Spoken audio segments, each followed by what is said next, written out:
Testing 1, 2, 3, 4.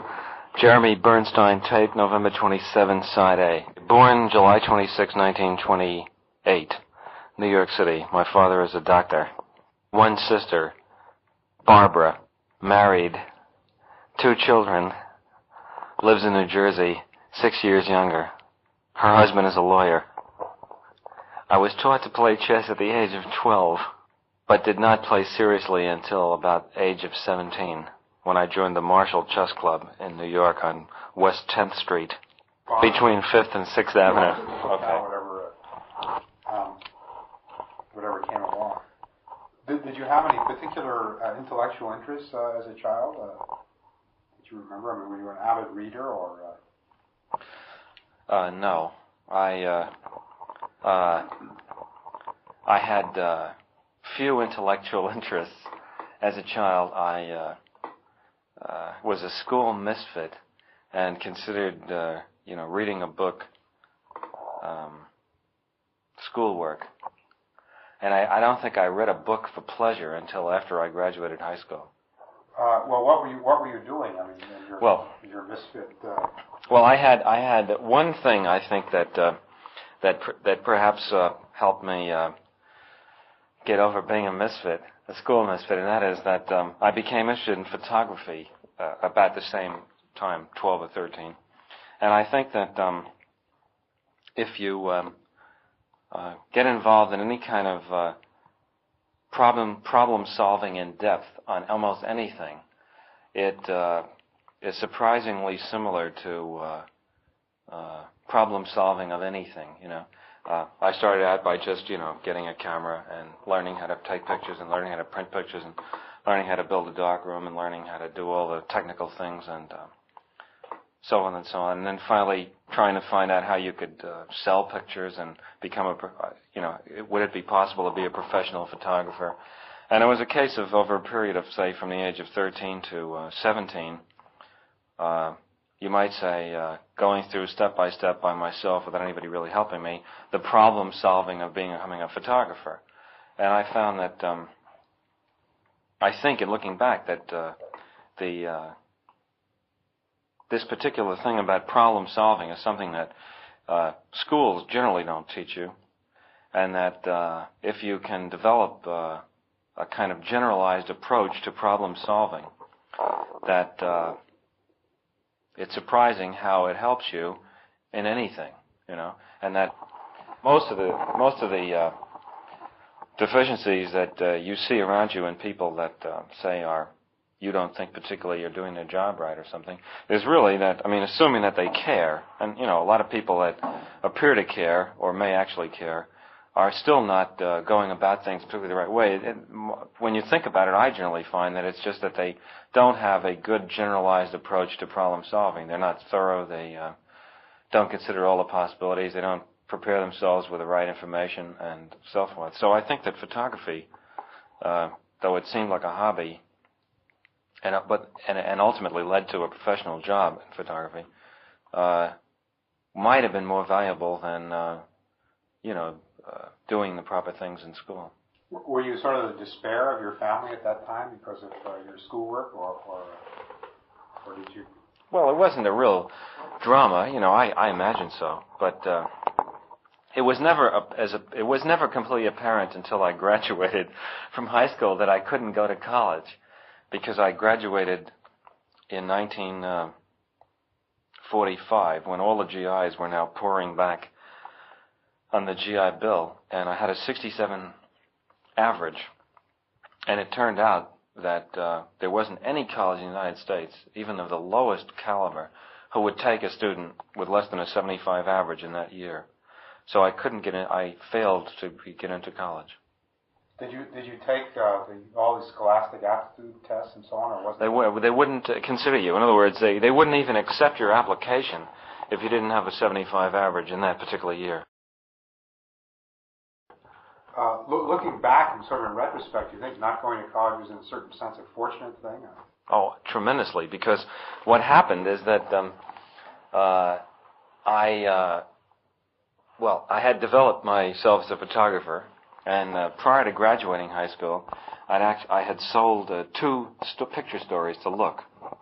And what were they about? one was about a teacher in high school named Mr. Traister, Traister, who taught English. And he used to dramatize Shakespeare. He would read the parts and act it out, and he made it very interesting. You know, it was one of the few courses that were interesting. You know, most of the English courses that I had consisted of the teacher saying, you're to read 5 pages of Silas Marner tonight, and the next day the class was spent in sitting at the book like Emil Jannings in The Blue Angel, looking up over the book and saying, you know, Mr. Kubrick, and then you stand up and they say, when Silas Marner walked out of the door, what did he see? And if you didn't know what he saw, you got a 0. and that was it. And as a matter of fact, I failed English once and had to make it up in summer school. But did you show aptitude for things like mathematics and so on? Anything like that? The only courses that I got good marks in were science courses. Yeah. I think I can't remember now, but I think I got about an 87 in physics. And not in mathematics, though, but in science courses I liked and did reasonably well. But anyway, Traister was one, and I forgot what the other one was now. But they bought these 2 pictures. Oh, and I also sold them a picture. I sold them 2 picture stories and a photograph of a news dealer sitting on 170th Street in the Grand Concourse, right across 2 blocks away from Taft High School. Is that where you went? You were yeah. at Taft High School? Yeah. With all the headlines saying Roosevelt, you know, dies, or FDR dead. Yeah. And he was sitting there looking depressed. And they liked this picture and used it in a whole series about Roosevelt, and it was sort of the final picture of the series. Were you interested in extracurricular activities apart from photography as a high school student, in sports or stuff like that? Or Well, I used to play, but I mean, I wasn't on any of the school teams. Football? No, I used to play everything, you know, but basketball in the concrete, you know, outdoor, what do they call them again? Basketball court? No, you know, the playgrounds. Oh, playgrounds. The playgrounds, the city playground. And stickball, you know, in the street. And the odd softball game in the Taft dirt, you know, gym yard. They had a very large dirt gym yard. Things like that. Would you say, Stanley, that touch football in the street? The fact that you didn't go to college has given you a certain sense of what one might call irreverence for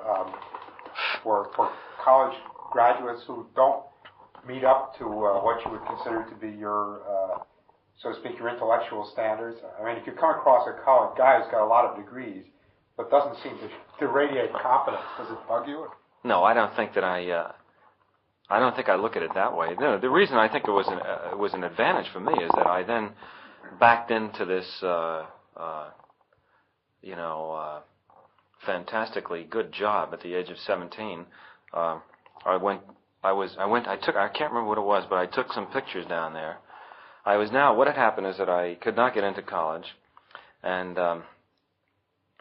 all sorts of things. My father, who was an alumni of NYU, Uptown, took me to see the dean, you know, and said, you know, this is my son, and I was the student here, and so forth, and nothing worked. So I started going to City College at night under the hope that if I got a B average for so many credits, I don't remember now, that I could then get into day school, a day college. But within about, I don't know, a few weeks of this, I was down at Look with some other pictures, and there was an extremely nice picture editor then, whose name was Helen O'Brien. And the managing editor at the time was Jack Gunther, who was then later killed in the Bryce Canyon, Utah plane crash. And she asked me what I was doing. And I told her, you know, nothing, and that I was going to try to, you know, what had happened. And she said something about, you know, she thought she might be able to get me a job as an apprentice photographer. And, you know, so I went up to see Jack Gunther and so forth, and I got a job. And how long were you a photographer actually on Look? well, I was apprentice photographer for 6 months, and then I became a staff photographer, and I was there for 4 years. I see. You were actually there until age 21. Yeah, and of course that would have been the period I'd spent in college, and I think that the things, what I learned, and the practical experience in every respect, including photography, what I learned in that 4-year period exceeded what I could have learned in school. And also getting out of school, I can't remember what was the particular turning point, but being out of school, I began to read, and within a relatively short period of time, I would imagine caught up with where I probably should have been had I had a modicum of interest in things in high school. Because, I mean, after all, you really only miss, I mean, before you're 12 or 13, how many serious books can you read? So I only really blew 4 years of part-time reading. How much time you go to school all day, you play a certain amount, you got to do your homework. So in retrospect, I don't feel that I missed reading that many books, and I felt that I caught up pretty quickly when I became interested in things in general. Well, what first gave you the idea of actually going into the movies as opposed to... Like everybody else, I was always very interested in movies, and I used to go to see films, and I'd say practically every film. And I used to see all the films at the Museum of Modern Art and the Thalia, and actually at that time, when I was a teenager, there were the so-called art house didn't really exist to the extent it does now. It was the post-war Italian the Rossellini pictures, which brought the art houses into existence. So there weren't that many good films that were ever played in the theaters around, except at the museum. Anyway, I used to see all the films, and I knew I'd seen them all a number of times at the museum. And a friend of mine, who subsequently has become a film director, named Alex Singer, was working as an office boy at the March of Time. And one day he told me that it cost $40,000 to make a March of Time, and it was a one-reeler. And I said to him, gee, that's a lot of money. I said, I can't believe it cost that much to make, 8 or 9 minutes of film. So I called up Eastman Kodak and checked on the price of film. And then I called up the laboratory and found out how much it cost to develop it. And I checked on how much it cost to rent 35mm movie cameras. And then I checked the cost of the other facilities, sound and editing and so forth. And I forgot what it added up to, but it was something like that I could do a documentary film with an original music score and everything for about $3,500. So I thought, gee, if they're making these pictures for $40,000 and I can make them for $3,500, surely I must be able to sell them and at least get my money back and probably make a profit, So, in fact, I think we thought that we could make a considerable profit because we assumed that if they were making them for $40,000 a piece, that they must be making a profit, And so I rented a 35mm IMO camera, that's spelled EYEMO, which is a spring-wound camera, produces a professional picture. And I did a documentary film about a boxer named Walter Cartier, who I had previously done a picture story for Look about, and I knew him. And it was called Day of the Fight. And got the whole thing, did everything. Alex helped me, sort of carried lights around and assisted me, and I did the whole thing, just myself and Alex and Walter and his people that he knew. And cut it. And another friend of mine who subsequently has become a professional movie composer named Gerald Fried, F-R-I-E-D, did a film score and got the whole thing finished for $3,900. And then when we began to take it around to the various companies to sell it, they all liked it, but we were offered things like $1,500 and $2,500 and so forth. And this is, by the way, when you were still age 21, roughly. Well, less than that. Less than or equal. I did this about, I'd say maybe 9 months before I quit Look, about 20 plus. Yeah. And at one point I said to them, Christ, why are you offering us so little for this?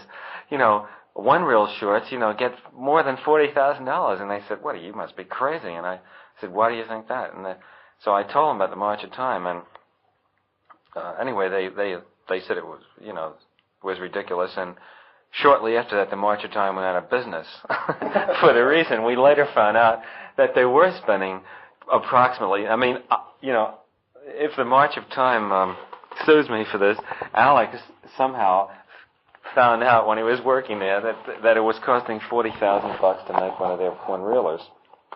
And they went out of business. Well, anyway, I finally sold the film to RKO Pathé, who are no longer in business either, and sold it for about $100 less than it cost me to make it. I know it was a small loss, but I had the pleasure of seeing it shown, and I remember I went to the Paramount Theater where it was playing with some Ava Gardner, Robert Mitchum picture, and it was very exciting to see it on the screen, and it got a nationwide and worldwide distribution, and so I thought everybody liked it and they thought it was good, and I thought that this would be, I'd get millions of offers from which I got none to do anything, so I made another documentary, this time about a flying priest. Was Father Hubbard or something? Father Stottmuller or something in New Mexico, who flew a Piper Cub around to Indian parishes. I know RKO thought it was a colorful subject, and so I went there and pretty much on my own again made this short, and still, nothing was happening. And were they supporting you for this? Or? No, they gave me $1,500, and of which I had to pay for the film, the travel, and everything. I made nothing. I think I lost money on that too. But I had been making a reasonably good salary at Look for 4 years, so I had a certain amount of money, and I was still working. So then I quit Look because I decided that there obviously wasn't any money in shorts, but that I then found out how much feature films were being made for, and millions, and I had calculated that I could make a feature film for about $10,000. And well, how did you calculate that? Well, again by projecting the amount of film I'd shoot, figuring that I could get actors to work for practically nothing, work with. At this point I was the whole crew: cameraman, assistant cameraman, director, everything.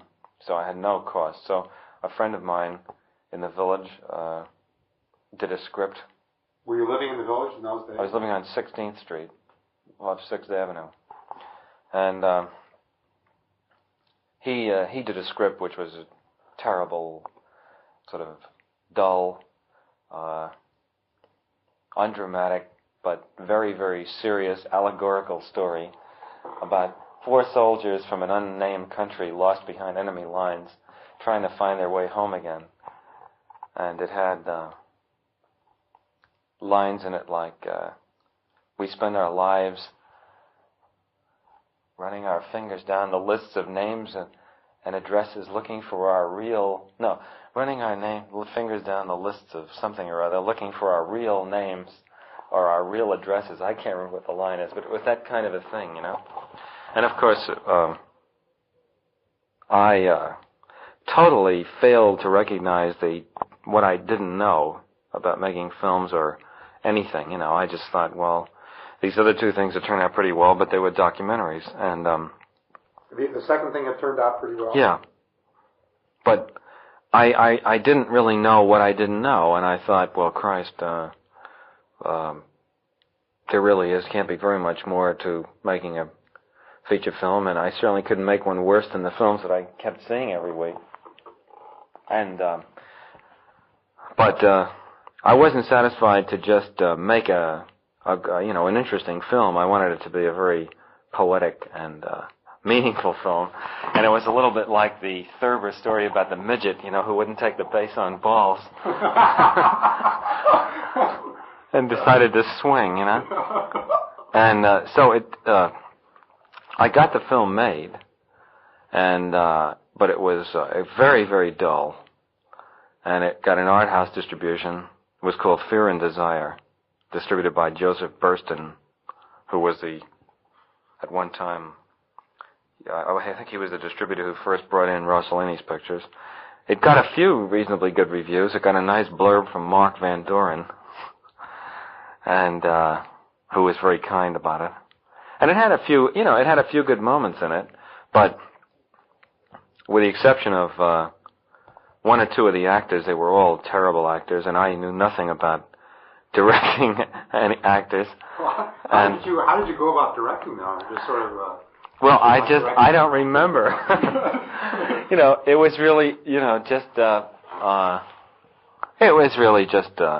well, actually, from some of the so-called professional efforts I've subsequently seen, people doing, I would say I didn't go about it that much differently than a lot of people do, but I didn't really know anything, But there were some good moments in it, and as I say, it even got a few good reviews. But it never returned a penny of its investment. Was this your own dough you put up? No. I raised the money privately. And then, while this picture was took a long time to edit the film and get all the the thing done. I spent over a year on it, and it opened at the Guild Theater in New York, and it was pretty apparent, that it was terrible, And while it was still playing, I decided, well, I'd better get another script very fast, and try to promote some more money on the strength of just the fact that the thing was playing, because it wasn't apparent to me how I was going to earn a living or do anything, And again, not one single offer ever to do anything, from anybody. So I, in about 2 weeks, knocked together another script with somebody, and this time it was sort of a reaction to the other one. This was nothing but action sequences and a more sort of mechanically constructed sort of action gangster plot. Was this the time you were also hustling chess, Stanley? Or? Well, I wasn't hustling chess, but I was playing chess for quarters. I mean, I wasn't a hustler in that I pretended not to be a good player and beat people. I just was playing in the park, for quarter a game. But were you actually were you doing this for the fun of it, or were you also hoping to make a living? No, I was doing it for the fun of it, but I also did make about $2 or $3 a day, which it really goes a long way if you're not buying anything except food. Yeah. Well, do you still retain a lot of acquaintances from that era? I mean, the guys that you. There's only one friend who I still see, a boy named David Miller, who is a operations research analyst, and who I've remained friendly with. I still know all the people there, like Duval and Feldman, and there's a guy named Edmund Peckover. But the regulars at the park don't change too much. Well, was there a kind of fraternity of people playing for money? I mean, I don't know whether Yeah, there was. Well, I mean, there were the regulars. Like the real regulars used to be Arthur Feldman, who was really the best player there. You also played for dollars? Oh yeah. I mean, all the regulars played for money. There was Arthur Feldman, I'd say, who was the best player. Then there was a guy named Joe Richman, who was probably the next best player. Then there was a guy named Edmund Peckover. I would have put him, say, third. And another regular was a guy named Amos Kaminsky, who was a physicist. He would have been next. Then I would say myself and David Miller, about equal. And then there was descending. I mean, I was only interested in the people who were better than I was, you know, so those are the ones that I particularly remember because they were enjoyable to play with. Then there was a whole lot of potzers, you know. From whom you earned your living. And semi-potzers, you know, and people who put up fierce struggles, you know, but who invariably lost, you know. How many hours a day were you putting in down there? Well, when I was waiting for things to happen, you know, waiting to get an answer on something which went on for months, you know, sometimes, I would go there about 12 o'clock and stay there until, you know, midnight. I'd say a good 12 hours a day with breaks for food. You were sort of playing under the lights? Oh, yeah. In the summer, it was marvelous, you know. You'd out of doors with those concrete tables. Yeah. In the daytime, you get a table in the shade. And at night you get a table by the light. And if you made the switch the right way, you had a good table all the time, you know. But, you know, there are those two end tables where the light is by the fountain that have the best light at night. And those were always the tables at night that you were trying to get. And did you have a sort of regular clientele of guys who would just, you know, out of sort of misguided pride would come back and... Well, I used to play, of course, a lot with the better players because they'd give me odds. And because you know they couldn't get a game really. For instance, Feldman used to give me a pawn and move, and with a pawn and move, I never really kept track, but it was pretty even. I mean, Feldman didn't make his living off me, you know, but when there was no sort of real potters around, then the better players would play each other, and would give, you know, fair odds, so there would be a pretty good game. Like there were some players that would just give you always white, which was a small advantage, but it was an advantage. Pawn and move, of course, is well, the smallest advantage would be white. Then the next advantage would be two moves, you know, and then the next one would be pawn and move, you know. How did you stack up in the Marshall Chess Club? How would you stack yourself up in the Marshall Chess Club at that time? I won the B tournament. And I played in one A tournament and finished around in the middle. But you think that... Well, I would like to point out to you that the A tournament, though, is not the top tournament. The top tournament is the club championship. So, you know, that you can figure out where I stood. But you think you would give Duval a pawn and move, roughly?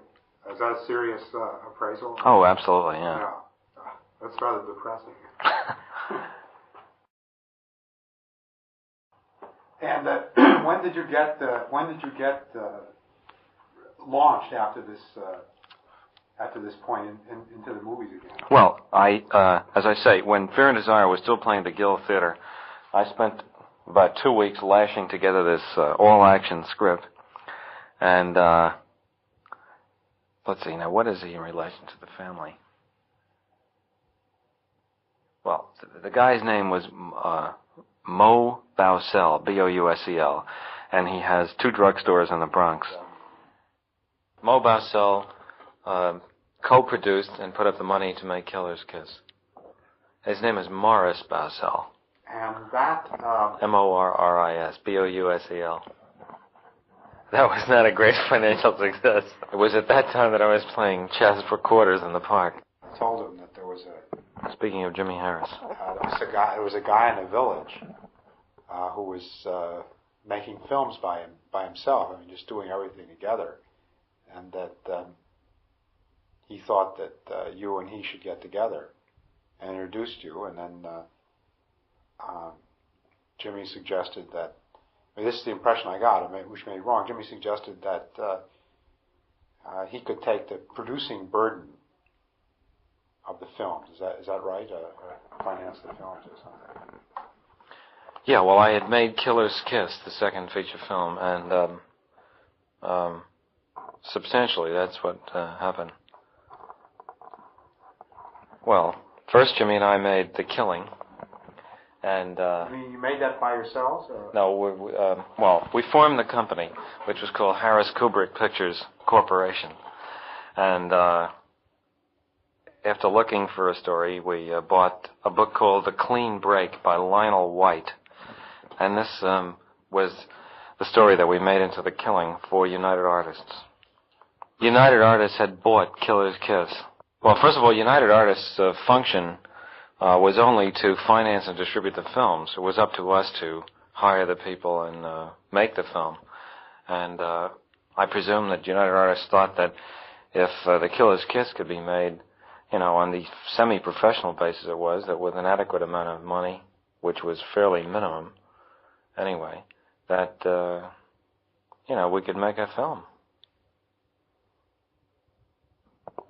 Jimmy had to guarantee completion of the movie, which means that if the movie ran over the budget, he had to put up all the extra money, which is a great safeguard, and especially since financially he was responsible to make this kind of a guarantee, it wasn't that much of a risk on the part of United Artists. Well, we had a very good cast, but none of the people were big stars in the sense that they were extremely choosy about what they were in.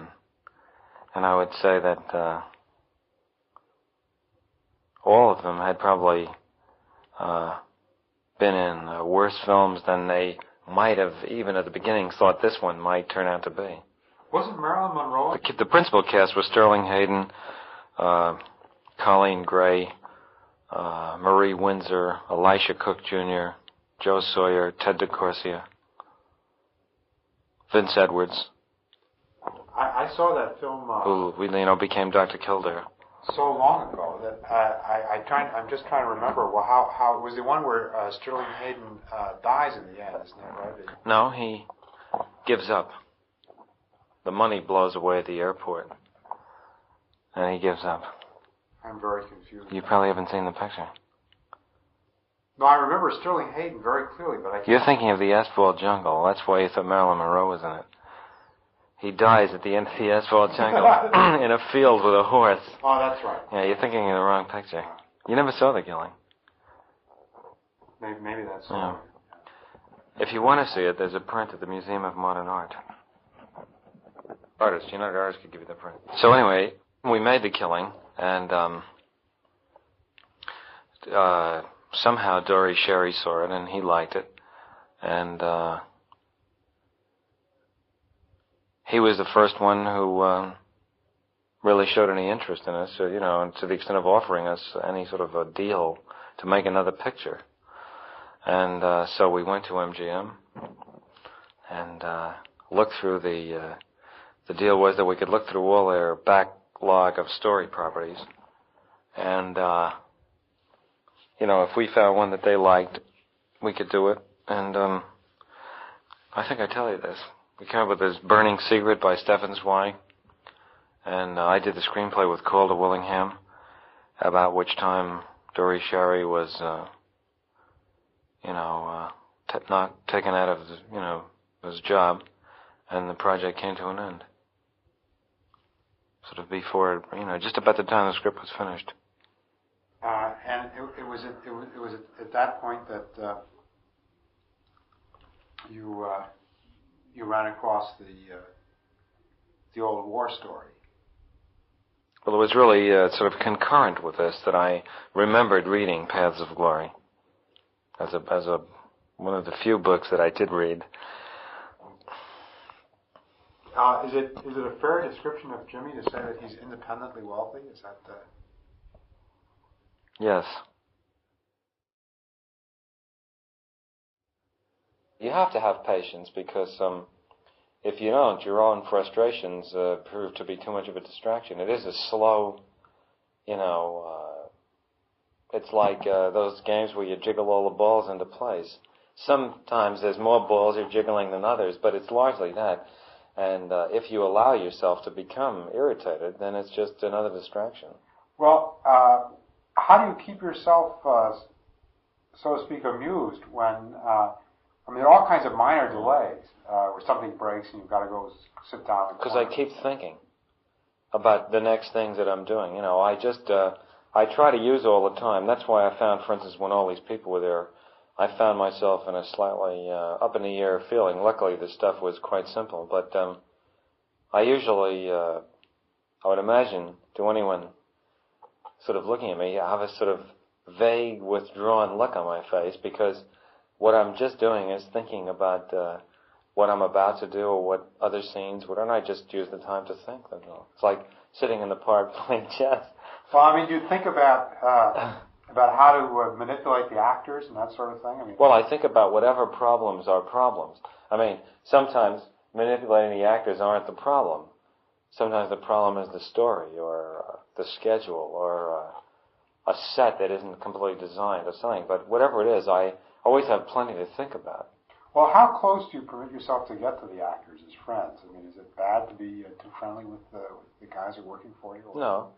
I mean, if you can, I mean, in other words, if it's bad if you don't like somebody to have a bad social situation occur, like an attempt at friendliness, which turns out to be sour, or, his wife goes away saying how terrible you are, or something like that. But I mean, if you like the people, it helps to know them, and it's enjoyable to be with them. Yeah. It's not awkward to apply discipline or anything? If you, I suppose it isn't really discipline. Well, it isn't discipline anyway, because unless the actor, it's so rare that you would ever get to the point where you'd say to the actor, "Look, this is my picture, and you're working for me, and you do it the way I want, or go home." Because what you really want him to do is to feel confident and enjoy what he's doing. Otherwise, he's not going to be able to do it very well. So somehow you have to be clever enough to, or persuasive enough to, although persuasive isn't even the right word, because I tend to believe that if you're right, people realize it. Are you usually right, Stanley? Well, I try to be. No, but I have found that when I am right, when in retrospect it turned out to be always right, and in doing it, it seemed right, and so that you do not usually find difficulties arising if you're right, unless the actor is incapable of doing what you're asking him to do for limitations of his talent or his emotional range or something, and he gets insecure and thinks of a lot of reasons why you're wrong, but really what he's trying to do is avoid failing, But then really you should try to figure out what the limitations of the actors are and never put them in a spot like that.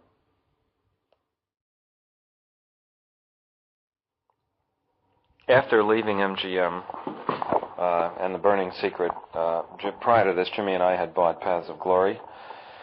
I did a screenplay with Jim Thompson and Calder Willingham, and nobody wanted to do it. It was turned down by every company until our agent, Ronnie Lubin, Lubin, interested Kirk Douglas in the project, and through Kirk's interest, United Artists put up the money on the basis of it being done for a very low budget in Europe.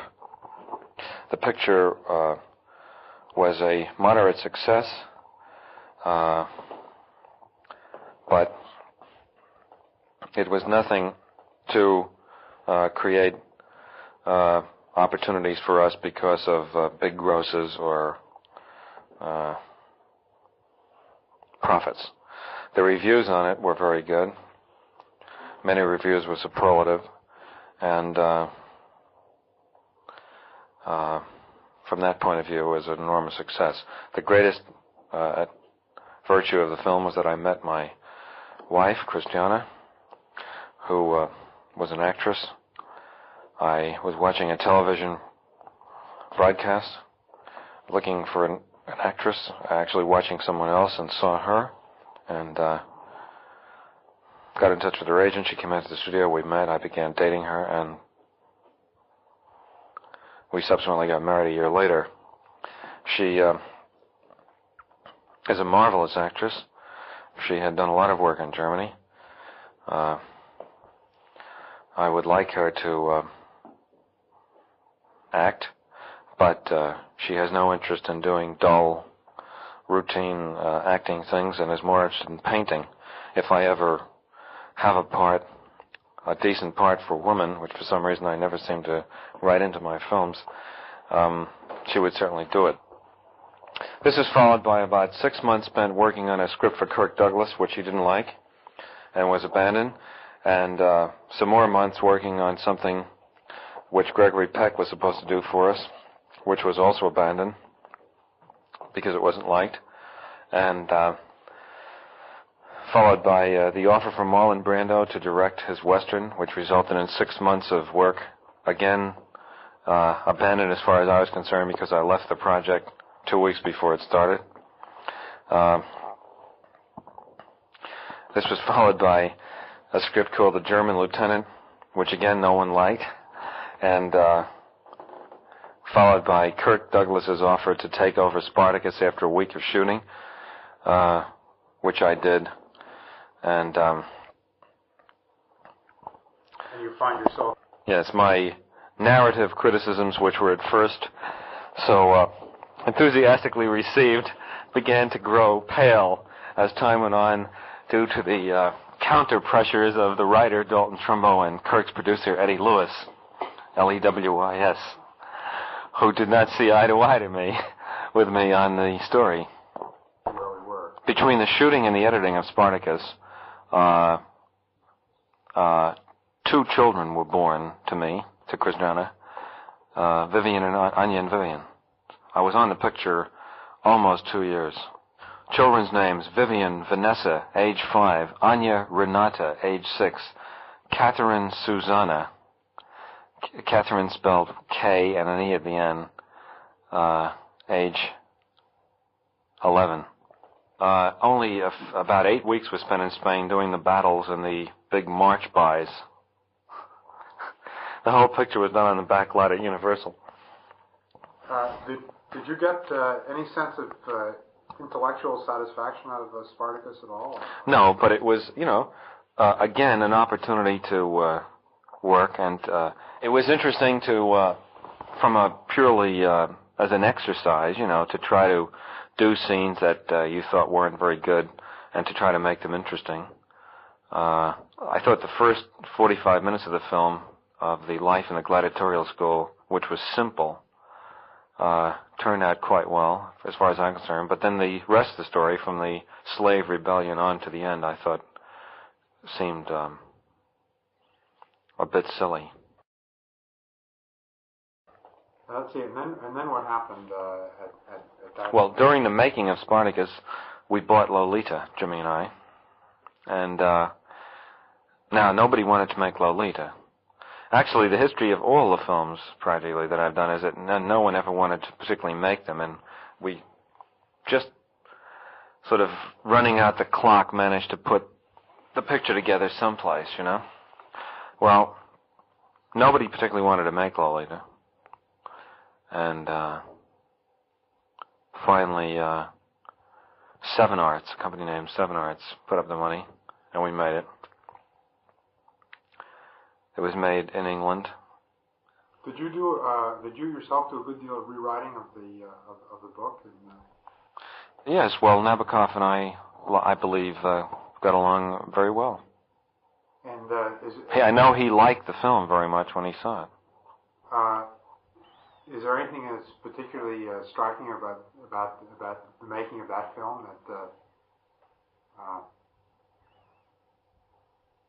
that you remember? Or? Well, no. You mean anecdotes? Not really. I think the only thing that is regrettable about the film is that due to the incredible pressure against making the film and put on by the carload by all sorts of groups, although I think the film was faithful psychologically to all the characters and captured, I think, the sense of them, I think that the total lack of eroticism in the story, in this film presentation of it, spoils some of the pleasure of it. You can imply all the eroticism you want, but there's nothing like delivering some to help understand a little more the enslavement, that Humbert was under. I think that I would consider that a criticism of the film, but one that was, if you the film could not have been made. You know, nobody would have made it at all, and it would never have been distributed. There was some criticism by some people that said that she looked too old, but I never thought that was a valid criticism, because it was one of those books where nobody bothered to really read the description that Humbert gave of Lolita, and they got this, that somehow it was a rather interesting example of sort of mass delusion, because it's inevitably people imagined her as being about 9 years old and looking about 9 or 10 years old, and yet there's a very clear description in the book of Annabelle, his childhood sweetheart. And he says in the narrative that were it not for Annabelle, they would never know Lolita. And then when he sees Lolita, he says that she was a perfect reincarnation of Annabelle. And Annabelle is described as a pretty sexy 12 and a half. I forgot. I don't exactly remember Annabelle's age, but I know that Lolita was something like 12 years and 3 months when he meets her. And then the story progresses through quite a few years. Well, Sue Lyon was actually just 13 when we made the picture. And I thought this criticism was not valid. Many of the people who wrote it, I think, I know, didn't bother to really read how old he said she was and what she looked like. And there was this peculiar example of a lot of people imagining her as being about 10 years old. Strange, that was the first film you made where you proceeded really from an intellectual premise rather than from a story, or from an intellectual situation rather than from a specific story. Curiosity about the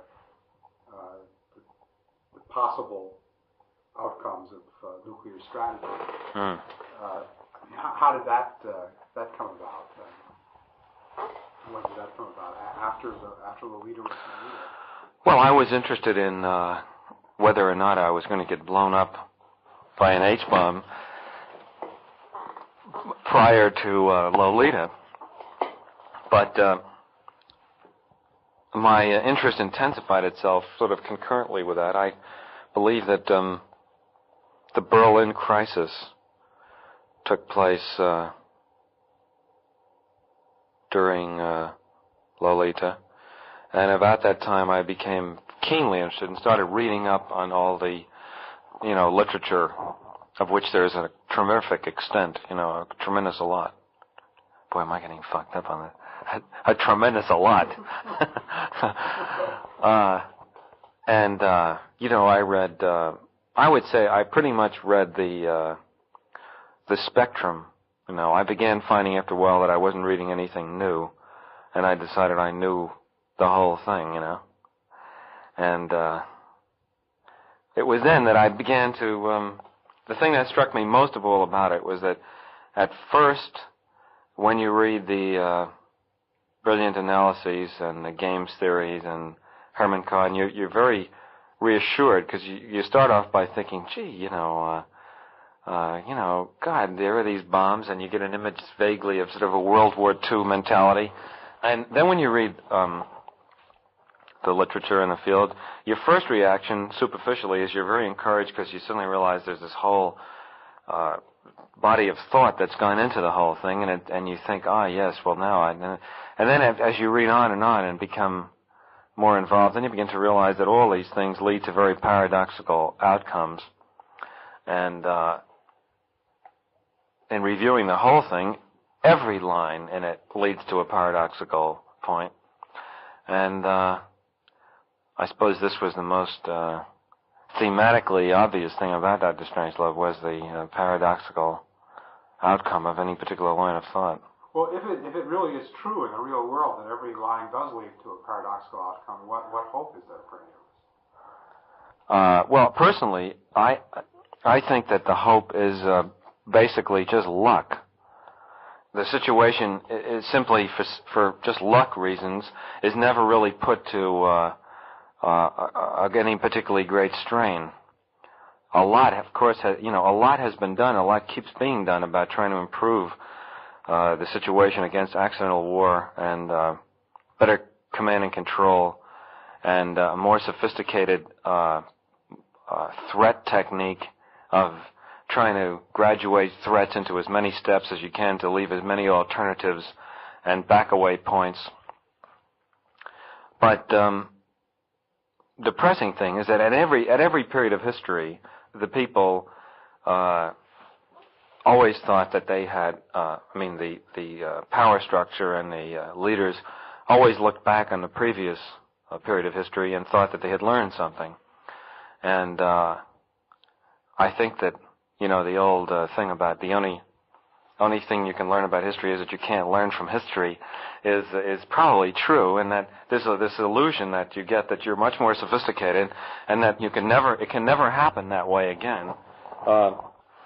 May be true, but the thing you don't realize is that it'll happen a different way. Now that everybody's very convinced that they'll never have another 1914 type situation, well, they may have a 1985 type situation that they're not prepared for. Well, it's like what they say about the French army always being perfectly prepared for the last. Yeah, well, most armies are. You'd find that the occasional exception, like Nazi Germany, but inevitably, I think that as time goes on, the danger increases because the thing becomes more and more remote. The problem to begin with is that people do not react to abstractions. They only react to direct experience.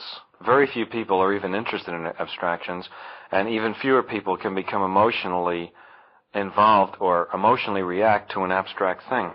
The only reality that nuclear weapons have are a few movie shots of mushroom clouds and a few documentaries that occasionally show in art houses about the effects of Hiroshima, but that the atomic bomb is as much of an abstraction as you could possibly have. It's as abstract as the fact that you know that someday you'll die. It's something that you know, but you really do a very good job. No, and you do an excellent job of denying it psychologically. So, to begin with, because of the very effective denial and the lack of any evidence, there's almost no interest in the problem. I would say in the minds of most people, it's less interesting even than city government, And the longer the time goes on without the thing happening, this illusion is created that somehow it's like money in the bank or you're building up security. In fact, I think you're just becoming more accustomed to it and more liable to think that at some point that you've been taking these wonderful precautions and that the chances are minimized and so forth, and then finally you will get confronted with a situation that you couldn't anticipate. For instance, even now I think that it surprises me that Russia and the United States could do a lot to almost completely eliminate the possibility of accidental nuclear war. Without any real loss of security, both of them could allow observers in key places to instantly authenticate whether or not a nuclear war was in progress, or it seemed to be in process of happening, and that if there were some nuclear accident or a screwball, a nuclear psychotic, the mad major or the missile that gets away, you can instantly authenticate that this might be true. I know that the United States seems anyway geared not to respond to, say, a single nuclear explosion any place. At least that's what they say, that they now have, they feel invulnerable retaliatory capabilities, and that the single city taken out would not start the nuclear war. But, again, you never know. That panic that happens when suddenly all the lights go out, like you described in New York City, that indefinable something that might just make the senior decision maker abandon all his previously beautifully worked out, graduated steps of response? You never know, and it depends on who he is and what his personal state of mind is, what information is available to him, and so forth. The fact that a lot of effort has been gone to try to work out possible accidents, and I suspect that great precautions have been taken to protect against these accidents, but whether the human imagination is capable of really devising the subtle permutations and psychological variants to all those things, I doubt. The people who make up these war scenarios are not really as inventive, say, as a great writer or as reality. I think Herman Kahn is a genius, and I think that he can envision certain situations, but when you read the many of the sort of war scenario possibilities, they don't strike you as being the work of a master novelist. They don't really seem real. You know, they're political possibilities, but they don't have the real trappings of reality that might, you know, confuse and panic the decision maker in the real circumstance. Were you surprised at the reaction to Strangelove, the fact that it was so widely discussed and so widely reviewed? And did you have any feeling of what the response would be to it? Well, I mean, all films are reviewed. The discussion went beyond reviews, but it was quite obviously something that might become a controversial issue. Well, when you got finished with it, did you have a sense that, in some sense, that it was a winner? I mean, was it a thing that you really? Well, I was very pleased with it. I mean, when you say a winner, I mean, I thought it was I was very pleased with the film. It happened to also be a very successful film commercially. How did Terry Southern get into the act? Well, Terry came to interview me for Show magazine shortly before I was leaving for London to make the picture, and I became friendly with him. I had read The Magic Christian and Flesh and Filigree, and I thought he was a terrific writer, and I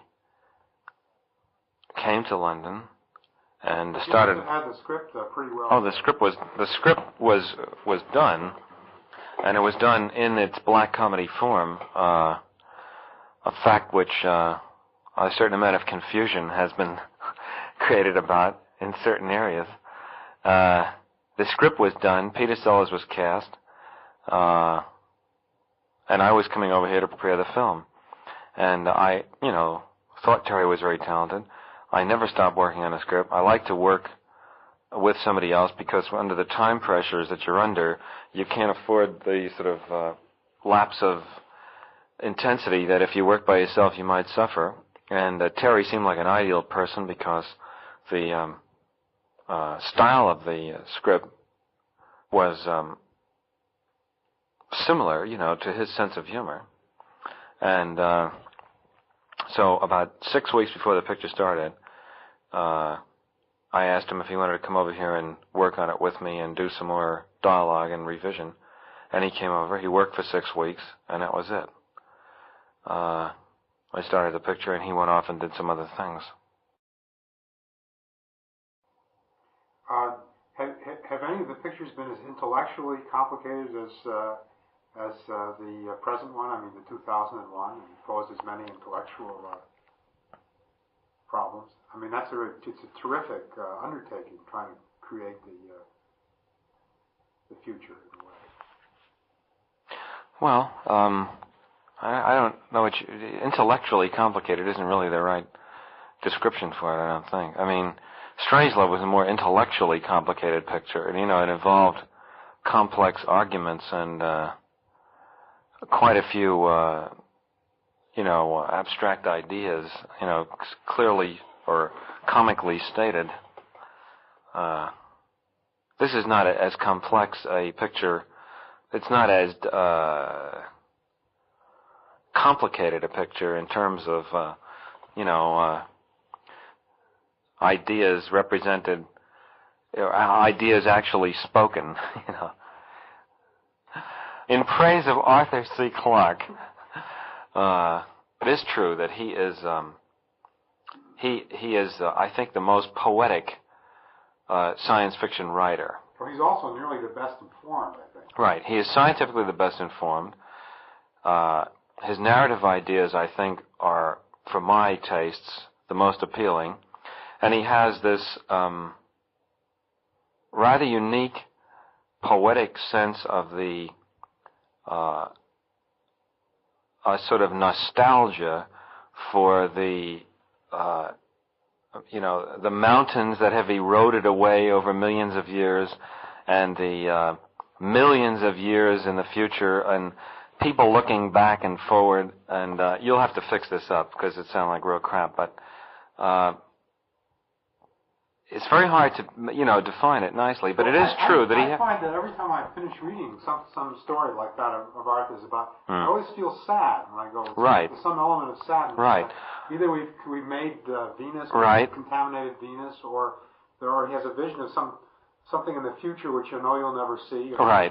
Or something in the past that you can never know about. Yeah. Well, but I think that's marvelous. I think that somehow, without making it sound too pompous or precious, that he captures the hopeless but admirable human desire to know, these things that they never will, can never really know, and to reach for things that they can never, really reach or reach back. And, it's very hard to say it exactly, but this sense of sadness and this poetic sense of time passing and the sort of loneliness of, worlds. I mean, he manages, I tell you what he also manages to do. He can take a star, a sun, say, and in that one story, I forgot the name of it, where the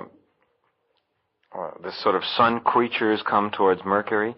He can take an inanimate object, like a star or a world or even a galaxy, and somehow make it into a very poignant thing which almost seems alive.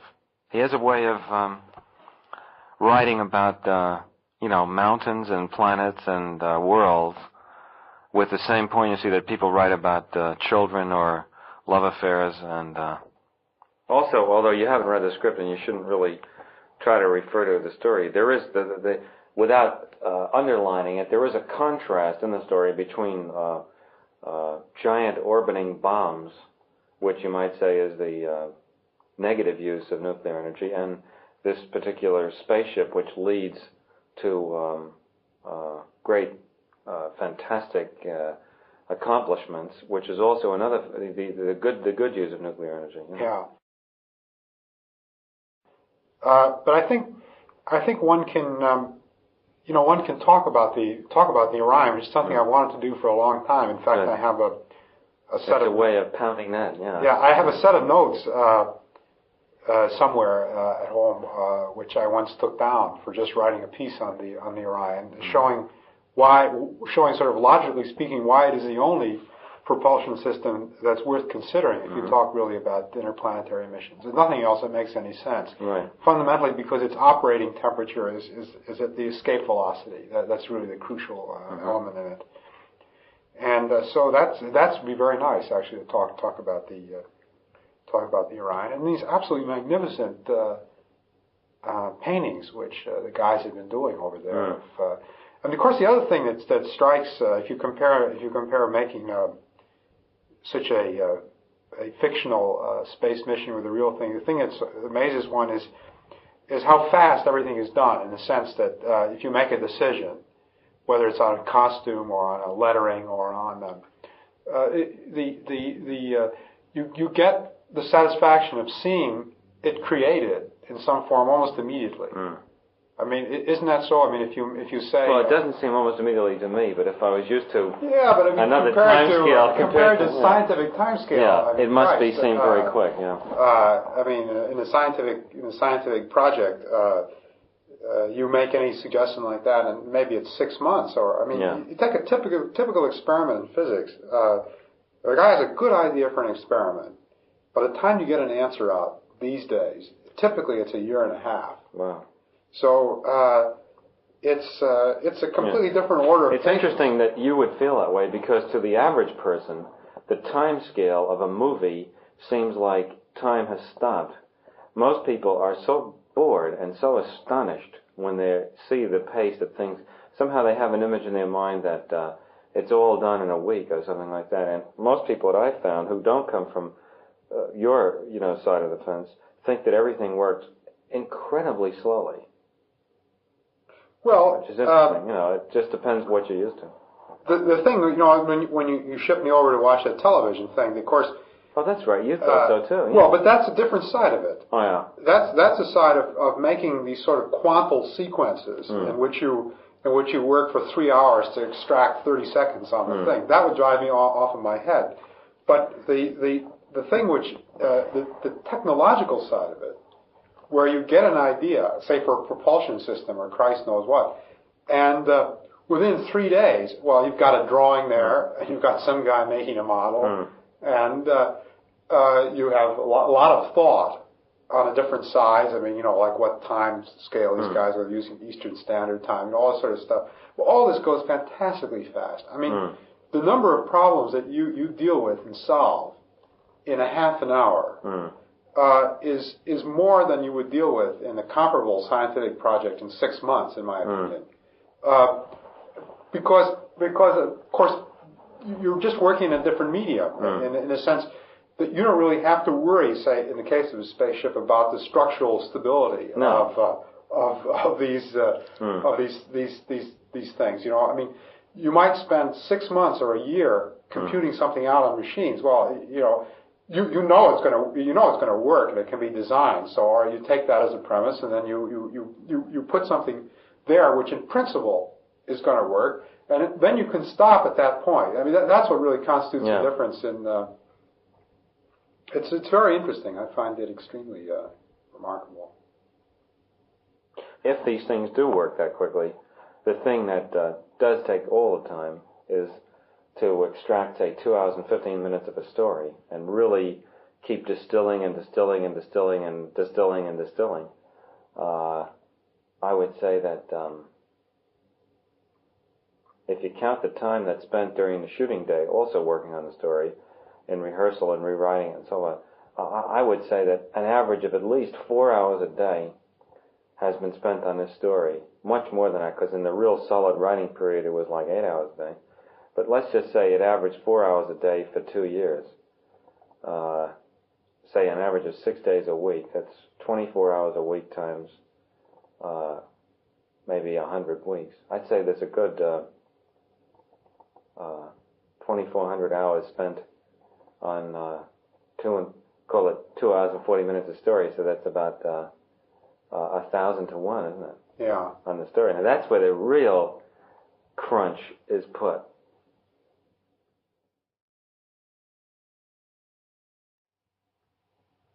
One doesn't get the impression that film directors do think a great deal. You say that. They're supposed to. It helps. It's their great, it's their great sort of... Let's get this quote. I think we ran out. Quivering reed. The analogy of using the frustrating, wasted time periods on the set for thinking with thinking on your opponent's move in chess. Was telling me a thing about the daily working with or without cutters, which I didn't completely understand. He said that when he directs that he has a cutter who works every day, and that you do not have a cutter who works every day, and that this is somehow a good thing. With the exception of a few directors, like David Lean, and, let's not say who, with the exception of a few directors, most people have their film edited by film editors as they go along. And then when the film is done, they look at the film and dictate some notes about it. And the film editor tries to do what they say, and then maybe they look at it again and they do it again. But basically, it's like trying to, redesign a city by driving through it in a car, you know. You can notice a few things and say, you know, put that traffic light in the middle of the street, or those buildings over there look kind of shabby or something. But if you really want to do it right, you must do it yourself, you know, piece by piece. So I think by now I have enough sort of ability to imagine the way a scene will come out so that I can tell, without editing the material, if I have enough film coverage and, you know, what I can do with it. And then I edit the film with the editor myself when I'm all finished. But you haven't done any editing up to now. None, no. Just the thing, just slinging together that thing you saw. Because I don't see how you have these, you know, a couple of these few minute sequences, this and that. I don't see how you could edit that, really. I mean, well, how would you? Well, you haven't seen them. That's only a fraction of the material. In other words, what you've seen is only the comings and goings of other scenes, to just show you what the set looks like. I mean, we've shot about 80,000 feet of film already. See, what is 80,000 feet in time? It's about, it's 5,400 feet an hour. 5,400. It's six times 9, yeah. 5,400 feet an hour. How much film will you shoot before the whole picture is done, would you think? By the way, that isn't a lot of film. People have shot 1 million feet of film, actually. You mean in their lives? No, I mean in a film. If, say, a picture is 3 hours long, it would be 16,200 feet. So what ratio is that? That's about 50 to 1 or something, isn't it? More. Yeah. 50-something to 1. It's almost like 1,000. It's almost like 1,000 to 1, isn't it? No, it isn't. 90% to 1. That is that. Film directing, I think, is a misnomer for anybody that seriously wants to make films, because directing the film is only, you might say, 1/3 of the process. You know, writing the film, directing the film, and then editing the film is, you might say, the whole job. And it's only the old major studio image of how a film was made, that the producer held in his hand on the palette, you know, the various people, the artist, the cameraman, the actors, the film editor, and the director, and so forth. And the director was really just sort of like a senior member of the crew. And that, he had no real integrating status in what happened. I mean, there were the few exceptional characters, even in the great days of the Hollywood studios, who somehow exerted their authority over what went on. But, even today, you talk about directors have the right of, they call the first cut, which means they must approve the first cut, but then after then the producer can do whatever he wants. So it's a meaningless right, in other words. Virtually. And it's a right to try to persuade someone. Because, if you don't even have the right of the first cut, you can't even explain what you want. But I have, I do the cutting myself. You have a picture of yours at this stage, is your picture completely goes out. Is that has always been like that, or is that a... let's see. It was like that on Dr. Strangelove and Lolita, and I think Paths of Glory, I don't remember.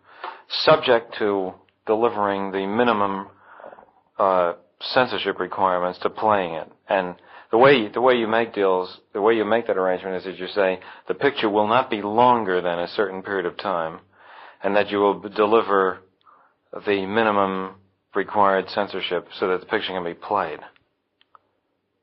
In other words, if they just say give it to us any way you want, and you deliver a picture that is legally unplayable, they have to protect themselves against that, you see.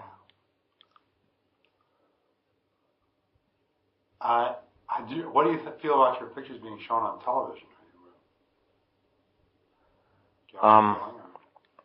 Well, I wish that they didn't put the commercials in. The worst thing that they sometimes do is cut the films. But you don't retain any rights over that? Well, in some of the films I do.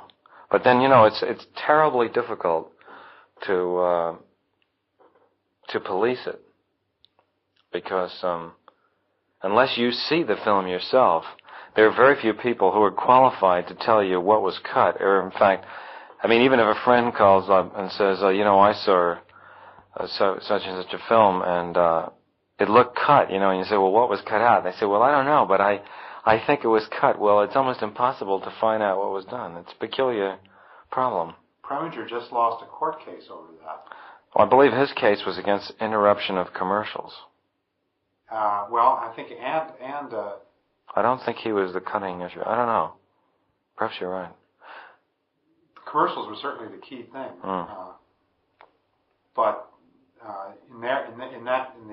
Lillian Ross had a piece about that case in the New Yorker, and there she described the reason why he lost, which is basically that he knew what he was doing when he signed the agreement. Well, that's it. They either have the right to do it or they don't.